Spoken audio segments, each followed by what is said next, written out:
In this video, we are going to create the design which is shown on the screen of this graphing calculator. This design is based on three linear functions, and those three linear functions are y1 equal to x, y2 equal to negative x, and y3 equal to 0. These equations are written here on the graphing calculator by pressing y.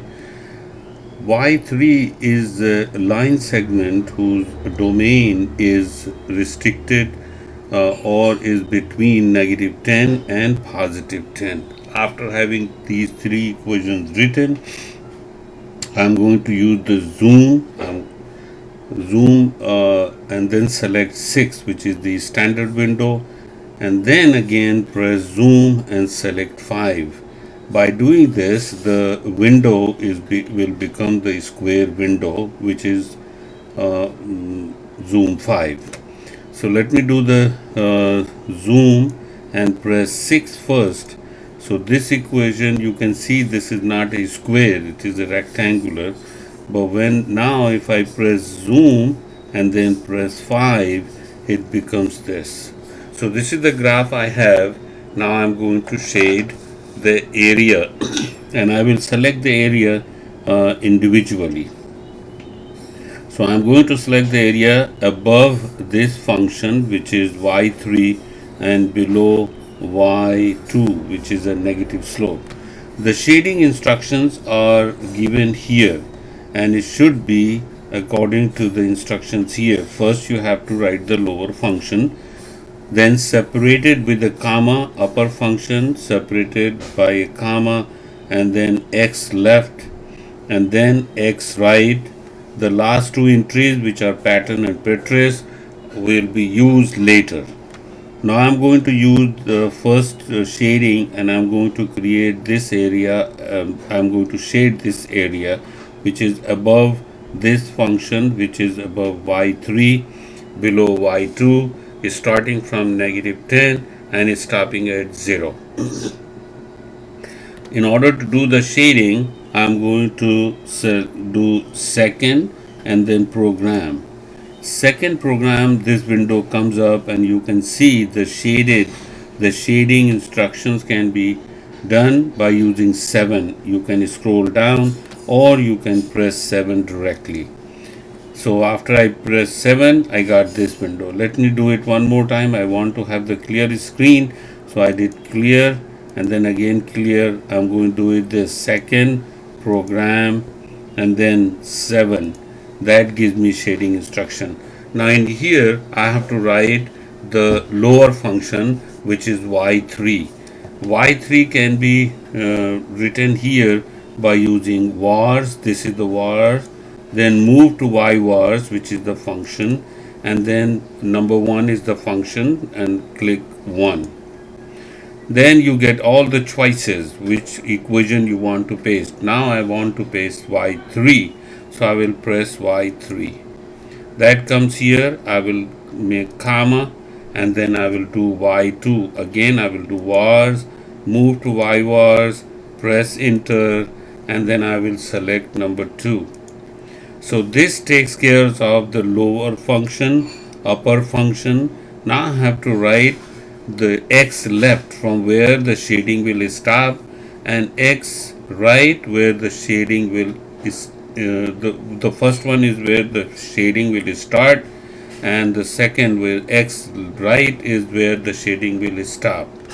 So now I'm going to use a negative comma, and then the shading will start from negative 10. So I wrote negative 10. Again separate with the comma, which is very important. If you don't have the comma, your shading will not be correct. So I'm going to press I will stop the shading at 0. So this is the last entry. I can close the parenthesis, or even without closing it will work. Now I'm going to press enter, and you can see this area is shaded completely dark. Now I have to shade this area, which is going to be I'm trying to show my pointer. You can see it. I'm going to shade this triangle, which will be This is the triangle which I am going to shade, and it will be shaded not completely dark, but it will be different. This shading is done above y2. This is y2. Above y2, below positive y10. So I'm going to again write the shading instructions here. By I can go to second program and select 7, which is shading, or I can simply click this clear button and it will take me to this screen. I will copy the last entry by pressing second enter, and then I will move the cursor with the up or down arrow, left or right arrow. I will move the cursor and I can move the cursor to y3. Instead of y3 it should be y2. So I'm going to write y2 by pressing wars, then move to y wars, press enter, and then press 2. So that is y2. Then comma, then this one should be below 10. So I will just write 10. Then again press comma, and it should start from negative 10, and it will stop at 0. Now if at this point if I press enter, it will be totally dark. I have to shade it differently, so I am going to use this. I'm going to use number 1, 2, 3 or 4, one of the number. And what are these numbers? They give a different pattern. Pattern 1 is for vertical line, 2 is the horizontal line, 3 for the lines with negative 45, and 4 for positive 45. Very quickly I am going to use number 2 in this one. So I will separate this with the comma, and then I'll press 2. And the last thing is the patris, which is the spacing between the pixel. So I'm going to choose, this time I'm going to choose 2. So this is the spacing between this. So this is the complete shading. Once I press enter, you can see this is different than the previous shading. Now I'm going to shade this area very quickly, which is going to be dark again. So I will do clear, I will copy the last entry, second enter, and then I will move the cursor, and this time I'm going to use y1 because the graph was above y1 and below 10. So this one should be y1. So I'm going to go to vars, move to y vars, enter, select 1, which is y1. Now the 10 is already there, so I can move my cursor to 10. But now this is because the shading will start at 0, so I have to change this, and I will type 0, comma, and then it will stop at 10. So I will do that. These two, the other entries, I'm going to delete it because I don't need them. So this is my complete, because this time I'm going to shade the area completely dark. So now this thing, you can see this one. The last shading which I'm going to show, and the other shading you can do of your own. This shading is above y3, below y1. Above y3, below y1, starting from 0, it should stop at 10. So I'm going to press clear, go to second, enter, and I will move the cursor, and this time this one should be y3. So I'm going to change to vars, then move to y vars, enter, and y3. Then it is already there, the comma, I can move it, and then this thing should be y1.